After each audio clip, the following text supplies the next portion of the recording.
Anyway, hi, I am about to redo my fondant recipe. I've got to make a heap of fondant for the Royal Show. I'm going to use it on some of my show cakes if I actually get them done, but either way I'll have fondant left over for a couple of other show things that I'll be doing later on in the year, so this should be pretty handy. I'm going to make 4.5 kilos or 4.4 kilos of fondant again, and this fondant is the recipe here. So we've got 3.5 kilos of pure icing sugar, 10 teaspoons of CMC or Tylose, 1 teaspoon of cream of tartar, 26 grams of actiwhite. I think that's actually supposed to be 28, but that's all right. 196 grams of water, 420 grams of corn syrup, 3.5 teaspoons of glycerine, and 230 grams of crisco or copha. So just the hard fat. Now, the only thing that I've done different with this one is I've sifted all the dry ingredients together first. So I've got all of my CMC, my, CMC, my actiwhite, and my cream of tartar all in here. And I've got my liquid elements already warmed up. So I've just popped these in the microwave. This is my glucose, and you can see the coloration from the vanilla is the one I'm after. So I've got vanilla, water, and corn syrup in here. So, and I've melted my fat. So I've still got a little bit of solid fat in there, but I've mostly melted the rest of it. I've got gloves on just because they make things stick a bit less, and here I go. So the idea behind this is having everything a bit warm should hopefully mean that I've got to do less manual kneading. Still going to be a lot of kneading, but hopefully I won't be as out of breath and exhausted by the end of this as I usually am. I've done it a couple of times in winter and had to warm stuff up just so I could get it moving, and I realised that it was a heck of a lot easier. So that's mostly why I've gone to this method. Now I'm going to tip in some of this fat as well. Here we go, and I'll keep some of that aside because I'm going to use that on my bench. That'll make things a bit easier. Just mix all that together. And of course the icing sugar is cold, but we'll get there. There's the cat yowling because it thinks it's not been fed, even though it's fed constantly, but anyway. Moving.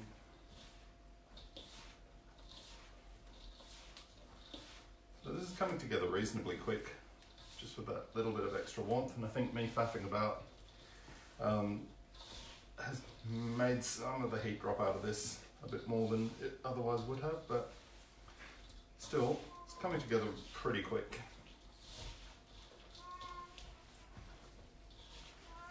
Teddy, no. Naughty cat. Sounds like a baby yowling. Except this is a 9.5-year-old cat that'll never grow up. Oh, just move my tea towel. So I've just got a tea towel under that so that I don't get heaps of marks from the silver of the pot. Use some of that fat on here so it doesn't stick too much. And again, the gloves should help me with that a little bit, which is nice. And dump that out. And make sure that I get everything out of the pot. It's a pretty big pan. And another scrapey thing. It's designed for scraping, makes it a bit easier, rather than trying to do it with my hands like a moron. We can't all be gifted. Anyway, getting there. This is actually something that's easier on a humid or warm day, surprisingly. Done. And start kneading.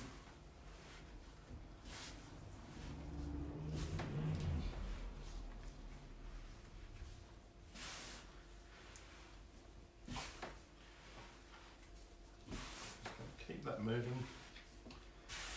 And yeah, I should have added it while it was pretty hot. So it shouldn't be so hot that you can't touch it, but it should be pretty hot. And yeah, just setting up, I've let it all cool down a little bit too much, but that's okay.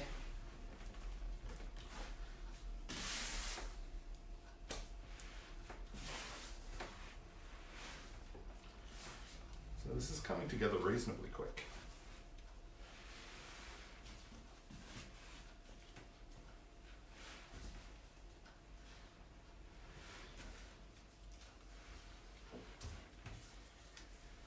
Certainly quicker than it usually would be.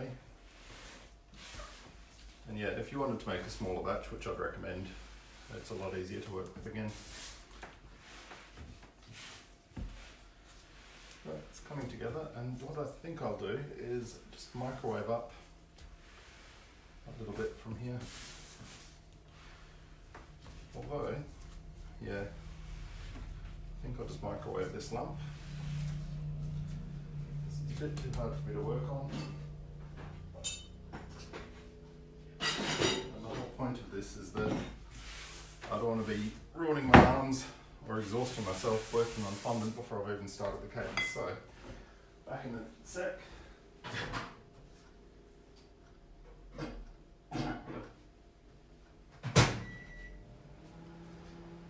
And I'll just give that a bit of time. A little bit more fat down. Shifted. So I've got this recipe pretty much balanced for how I like to work with fondant. So I've got it soft but still firm enough that I can cover a cake with it really easily. And I'll show you how it comes up in a sec. I'm getting impatient for that microwave. There we go. Hopefully that will have helped. Here we go. Done. And we'll just knead that through.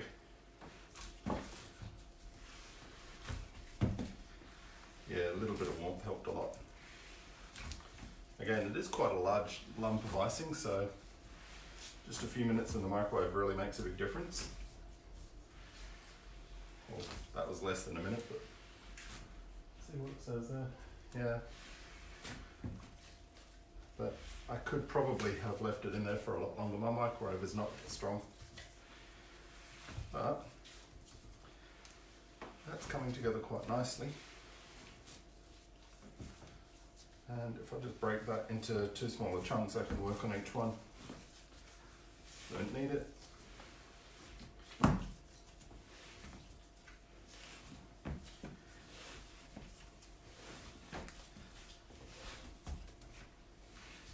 Of course, I've got another secret weapon that I can use on this instead. But that's pretty much perfect fondant straight up, ready to go. And nearly. Once that's had a chance to sit for 5 minutes, it'll be all good. So a lot of the gums and a lot of the egg white still hasn't quite rehydrated yet. The heat helps with that a bit, but you still need that a little bit more. And here we go. Just put down the rest of the fat. And done.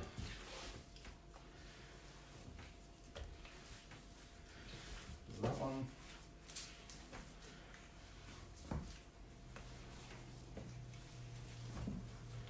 So you can see the longer that I leave this and the more I work it, the stretchier it'll get. It's not quite got that stretch that I really like it to have yet. But that's just because the CMC and the egg whites haven't activated. But they will. So, again, this is probably a more impressive demo if you work on about 1/4 of the recipe. But it works, it's fine. So that's my fondant. Pretty much done and ready to go. Bag that up. But one of the cool things that I'll show you is putting it through the pasta roller. So, just because I can, and it's fun. Here we go. Put up my pasta roller. Stretch that reasonably flat. Not too flat, the pasta roller will do the rest of it for me anyway. but for safety reasons it's got a bit of a guide here that just stops you from doing anything too stupid with it. So, hang on, it's a little bit more. A little bit. There we go. Come on. Take that through.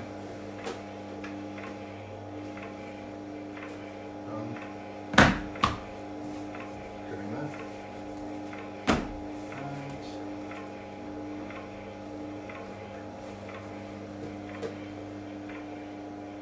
That's more like it. So the surprising thing when you use a pasta roller is how little of this you actually need. So I'll just keep that moving.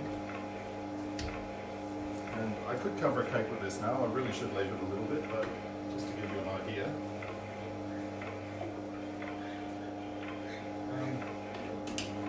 I can start stepping it down. And come on. It's just a little bit sticky because of the fat. Well, not sticky, but it's not just sliding through like it usually would because it's still got quite a lot of fat on it. Getting there.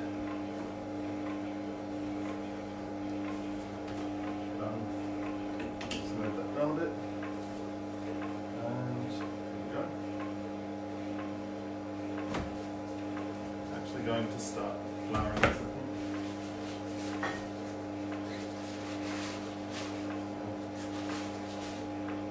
If I use a little bit of icing sugar on this, it won't stick. Because that's what my problem is at the moment, sticking to my pasta roller. So here we go. And that's more like it. And fold it in half, fire it on through.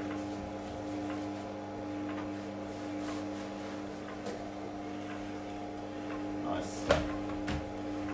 And this will just knead it for me.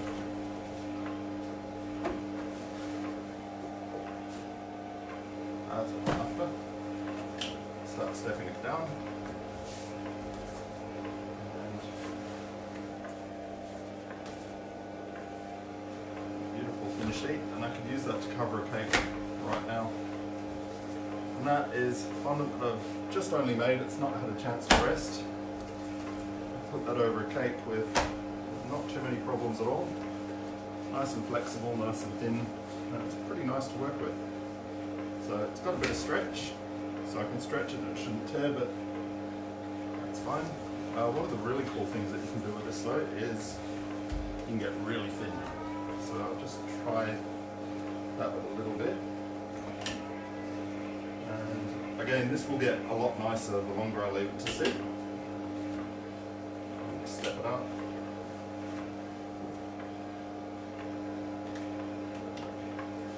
I'll go this way.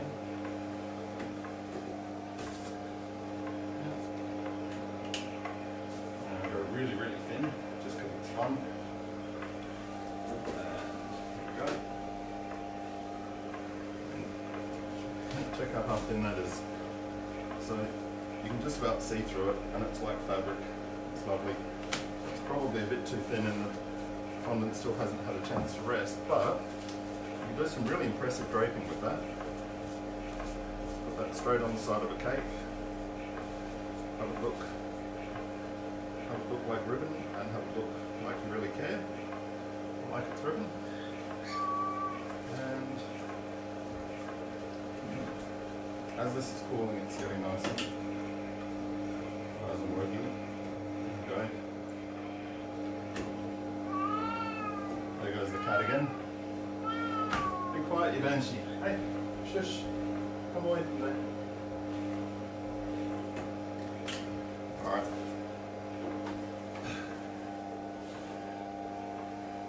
And that's about as thin as you want it to go for covering. So, let's go through. Yeah, that's about as thin as you want it to go for covering. And you can get quite large sheets of this and cover quite a decent cake. I've got a dummy here, so this will show you, and that's way bigger than it should be, but you get the idea. Very quickly on a very thin piece of fondant, on a dry dummy, you can do a surprising amount.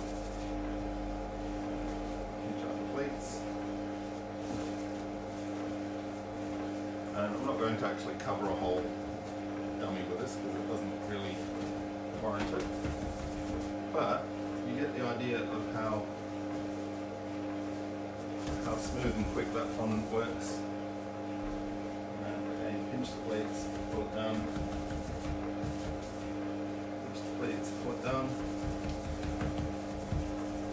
And that's a pretty good, turn that noise off. So that's a pretty good fondant. I mean, that shows you how ridiculously fast that works. Hang on, I'll lift that up in case you can't see it because I realised you might not be able to. But fondant, really, really fast fondant that's good for humidity. Doesn't tear particularly easily, and the longer I leave that, the better it'll get. So yeah, that is my demo. Thank you.